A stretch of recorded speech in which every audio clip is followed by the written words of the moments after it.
A continuación, derechos digitales. Clasificación A. Apto para todo público.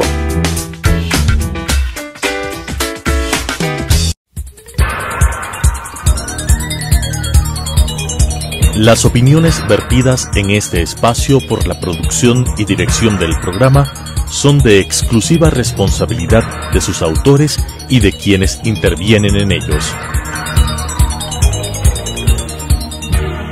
Telesucesos Canal 29 UHF presenta Derechos Digitales, un espacio de construcción de cultura digital y datos para todos, con la conducción de Daniela Macías y Matthew Armijos. Derechos Digitales. Muy buenos días con todos. Esto es Derechos Digitales, un espacio de construcción de cultura digital y datos para todos. El día de hoy, junto a Matthew Armijos, estaremos abordando la brecha digital. La brecha digital desde distintas perspectivas. Desde el primer punto de vista generacional, por otro lado, la brecha digital de género, y también hay brechas digitales que son atribuibles a los países con realidades como las latinoamericanas, en donde grupos indígenas, por ejemplo, sufren también esta brecha digital, que es importante abordarla para prevenir que el día de mañana las tecnologías de la información y comunicación sean solamente utilizadas por aquellos quienes de alguna forma tienen más acceso a ellas. Hoy por hoy, las tecnologías nos han rebasado en todos los límites imaginables. En realidad es que cada vez más son parte esencial de nuestra vida, parte esencial de nuestras relaciones y parte esencial de nosotros mismos. Es por eso que nosotros en cada momento, en cada interacción que mantenemos con las tecnologías de la información y de la comunicación, comenzamos a construir nuestra identidad digital, nuestra huella digital, y esto es sumamente relevante, sumamente importante para cada uno de nosotros. ¿Cómo entender qué es esto? ¿Hacia dónde va? ¿Cuáles son sus principales características, sus principales funciones? ¿Qué es lo que significa? Es súper necesario para todo tipo de persona, para todo tipo de niño, niña, adolescente, de forma que puedan conocer cómo van construyendo su identidad, cómo van construyéndose a sí mismos dentro de las tecnologías de la información y de la comunicación. Y esta construcción propia queda bastante minimizada cuando tenemos las brechas digitales. ¿Por qué? Porque la falta de acceso, la falta de conocimiento también en el uso de las tecnologías de la información y de la comunicación constituyen brechas digitales que pueden ser desde distintas perspectivas, como nos ha dicho Dani. Una brecha digital generacional en la cual nosotros podemos ver que desde el aparecimiento del Internet ha ido desarrollándose de forma exponencial y que cada vez o cada día está cambiando en sus interacciones, en la forma en cómo recopilan nuestra información, en la forma en cómo se gestionan ya todas las aplicaciones que nosotros usamos día a día. Y esto puede llegar a confundir o puede llegar a ser diferente para aquellas personas que en su momento no aprendieron directamente a utilizar un computador, a utilizar el Internet, a navegar en la red. Entonces les repercute directamente porque hoy por hoy nosotros tenemos servicios en línea a los cuales podemos acudir tomando en cuenta la situación de inseguridad, tomando en cuenta la situación también de facilidad de poder desde mi domicilio, desde mi trabajo, a través de la conexión al Internet, poder acceder a un determinado servicio. Esto no suele pasar con aquellas personas que tienen quizás una edad bastante avanzada y que no han tenido la capacitación necesaria para poder utilizar las tecnologías de la información y la comunicación. Ahí vemos esta primera brecha digital que nos acaba de mencionar Dani, esta brecha generacional, en la cual, claro está, conforme fueron avanzando las tecnologías, las distintas generaciones tuvieron mayor acceso, mayor capacitación, no solo propia, sino a través de las escuelas, de los colegios, de las universidades. Hoy por hoy ya se utiliza plataformas virtuales en las cuales se toma exámenes, se entrega deberes, en las cuales se cuelgan ahí lecturas. ¿Para qué? Para que los niños, niñas, adolescentes, los jóvenes estén en constante contacto con su educación. Anteriormente, como no existían estas plataformas virtuales, se lo hacía físicamente, únicamente en estos entornos en donde estábamos, en los colegios, en las escuelas, en las universidades. Entonces, todo eso también va generando nuevas destrezas en las personas, y esas nuevas destrezas deben ser adecuadamente transmitidas no solo hacia abajo, hacia las nuevas generaciones, sino hacia arriba. ¿Para qué? Para que justamente esta brecha digital generacional pueda disminuirse. ¿Para qué? Para que todos tengamos un libre acceso con conocimiento, un acceso informado hacia estas tecnologías de la información y de la comunicación, que nos permita un aprovechamiento total de ellas, y que de esta forma también podamos facilitar el acceso a múltiples servicios, podamos facilitar el acceso a información por parte de la ciudadanía, y que de esta manera la ciudadanía en conocimiento crezca en conjunto y podamos disminuir esa brecha digital. ¿Qué es una brecha digital?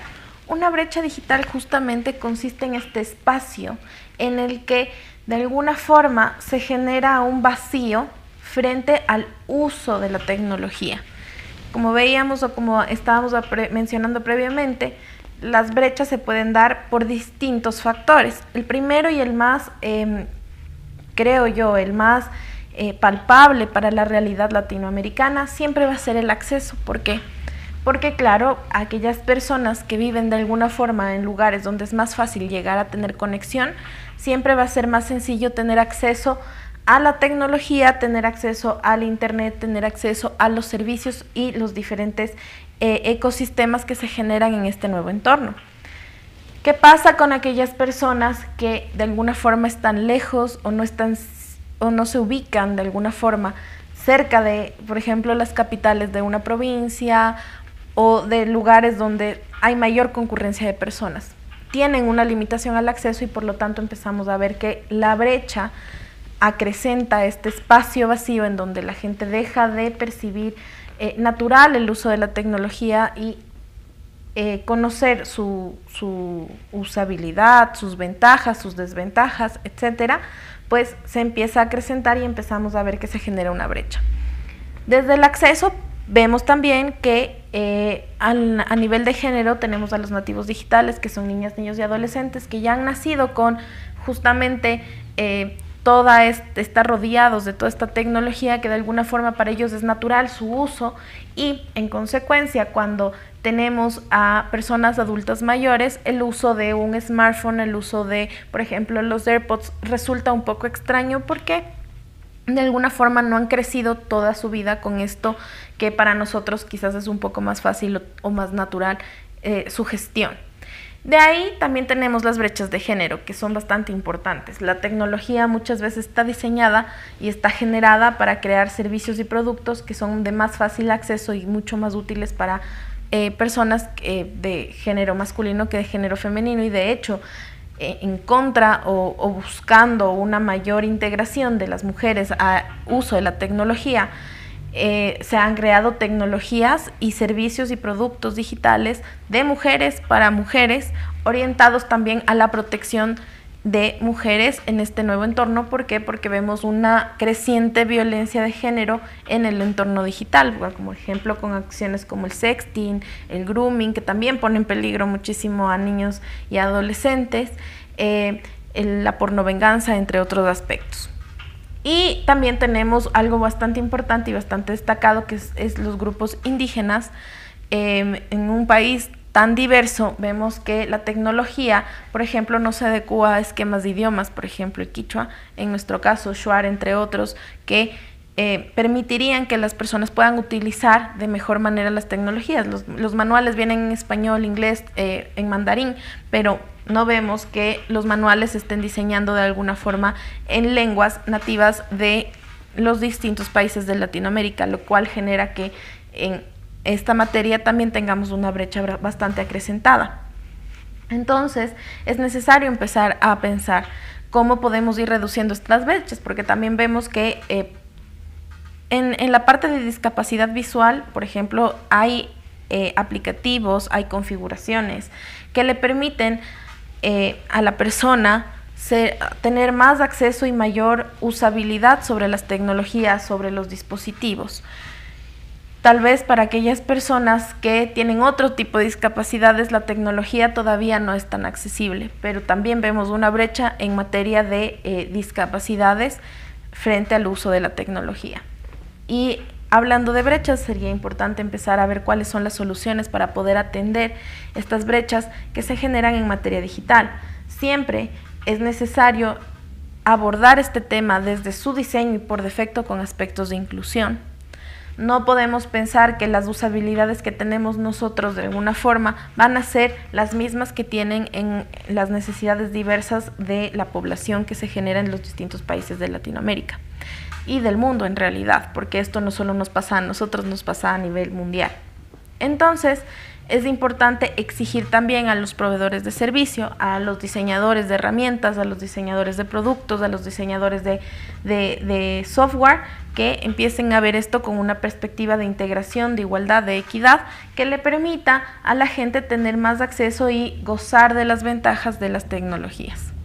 Y esto también se vuelve un problema focal de la sociedad y del Estado como tal. ¿Por qué? Porque el Estado, al garantizarnos nuestro derecho a la educación, al garantizarnos nuestro acceso universal a las tecnologías de la información y la comunicación, debe establecer políticas públicas claras para poder disminuir esta brecha digital. ¿Para qué? Para que las personas cada vez tengan mayor acceso, para que incluso desde el Estado se exija a proveedores de servicios, a proveedores de aplicaciones, para que se pueda construir todos estos aplicativos enfocados también en nuestras diversidades, ya sean culturales, ya sean de capacidades físicas, ya sean de género. Tenemos una gran diversidad y claro está, la tecnología lo que debe hacer o construirse, como tú muy bien lo determinas, desde el diseño y por defecto, que englobe todas estas perspectivas y que pueda ser utilizado por todas las personas. Con esto comenzamos a disminuir cada vez más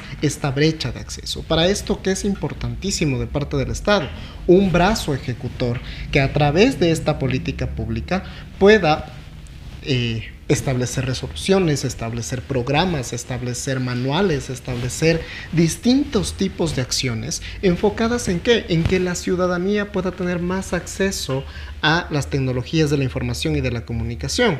El acceso a ellas no solo es establecer computadores o entregar dispositivos, sino que también parte del acceso es aprender a utilizar, aprender qué es un computador, qué es este dispositivo, qué es una tablet, qué es un teléfono celular, cómo se lo utiliza. Esas también resultan ser acciones que nos permiten disminuir la brecha.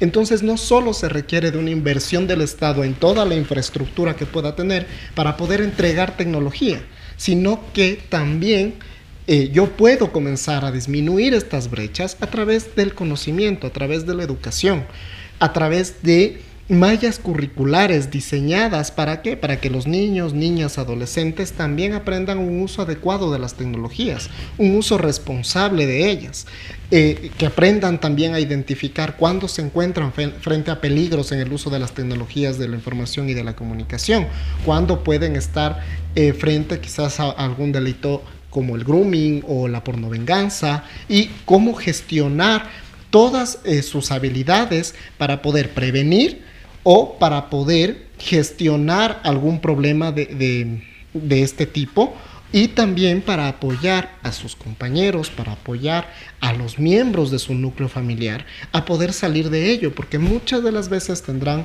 sus abuelos que no tienen este contacto natural con la tecnología, y que de parte de los niños, niñas, adolescentes, los jóvenes, los padres, pueden ayudar a estas personas. ¿Para qué? Para que también sean capacitados, tengan ese conocimiento y así evitar el cometimiento de delitos y que esos delitos le afecten también a estas personas, adultos mayores o a personas que no han tenido un contacto natural con la tecnología.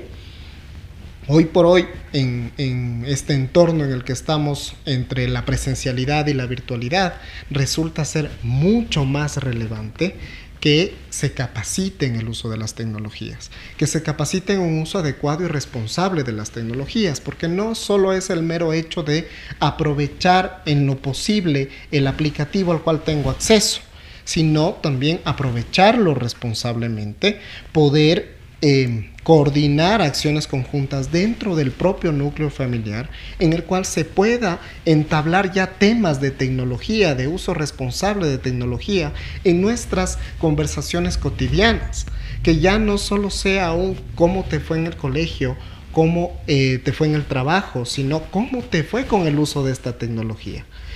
¿Viste que existe un nuevo permiso? ¿Viste que nos están recopilando este nuevo dato? ¿Para qué querrán comenzar a hacernos esas preguntas a la interna, en nuestros núcleos familiares, en nuestros núcleos sociales? ¿Para qué? Para así poder diversificar este conocimiento y poder disminuir desde nuestros pequeños espacios también estas brechas. Justamente. De hecho, hablando ya desde nuestro privilegio, muchas veces en el mundo físico es muy complicado ser empáticos a la hora de integrar lugares accesibles o de integrar estas diferencias que nos hacen tan multidiversos. Es realmente complejo ya en el mundo físico entender que necesitamos establecer ciertas acciones afirmativas para lograr la integración de todas las personas. Ahora la tecnología se vuelve un reto, sin duda. Es muy complicado empezar a pensar también con empatía en un mundo que parece un poco frío, un poco de alguna forma tan no personal, porque no tenemos un contacto con otras personas de forma directa, sino con dispositivos. Pero esto nos hace mucho más conscientes de la necesidad de empezar a ser mucho más atentos al detalle a la hora de estructurar y en la arquitectura, no solo de los dispositivos, porque realmente la tecnología no solo es el armatoste que me permite acceder, sino que también la tecnología se traduce en una serie de configuraciones, de productos, de servicios y de una cultura que debemos integrar en un nuevo mundo en el que nos estamos desarrollando, en un mundo al cual todos tenemos derecho a tener acceso porque es universal. De hecho, así fue concebido el Internet, así fue concebida de alguna forma la red, ¿no? Un mundo donde de alguna forma los gobiernos no podían tener como ciertas limitaciones, porque es un mundo donde no existen barreras tradicionales como las barreras, por ejemplo, de territorio. Es un mundo bastante abierto, un mundo donde todos podemos estar y donde también existen derechos. Y en este ejercicio de los derechos, el principal derecho es el derecho a acceder y a conocer cuáles son sus ventajas para poderlo aprovechar, porque el Internet, la red, los dispositivos justamente están concebidos y diseñados para un aprovechamiento. Si bien la tecnología no es buena ni mala en esencia, el uso que nosotros le damos debe estar orientado a generar ventajas para nosotros, ventajas que nos permitan integrarnos en esta nueva cultura para generar oportunidades e integrarnos en esta economía digital, en este nuevo entorno global en donde quizás vemos cada vez menos el hecho de la presencialidad o la necesidad de la presencialidad. De hecho, hemos podido hacer frente a muchos problemas políticos, a muchos problemas incluso de salud, desde la virtualidad, entendiendo que la tecnología es la mejor herramienta para poder desarrollarnos en estos momentos en donde quizás la presencialidad puede suponer un riesgo. Y en este sentido es importante que empecemos a pensar no desde nuestro lado, en donde tenemos todo el acceso, desde donde podemos utilizar y desde donde tenemos el conocimiento, sino más bien empezar a entender que, por ejemplo, en el tema de escuelas y colegios, hay personas, hay niñas, niños y adolescentes que en el ámbito de campo, por ejemplo, en la selva, no tienen acceso, no tienen conexión a internet.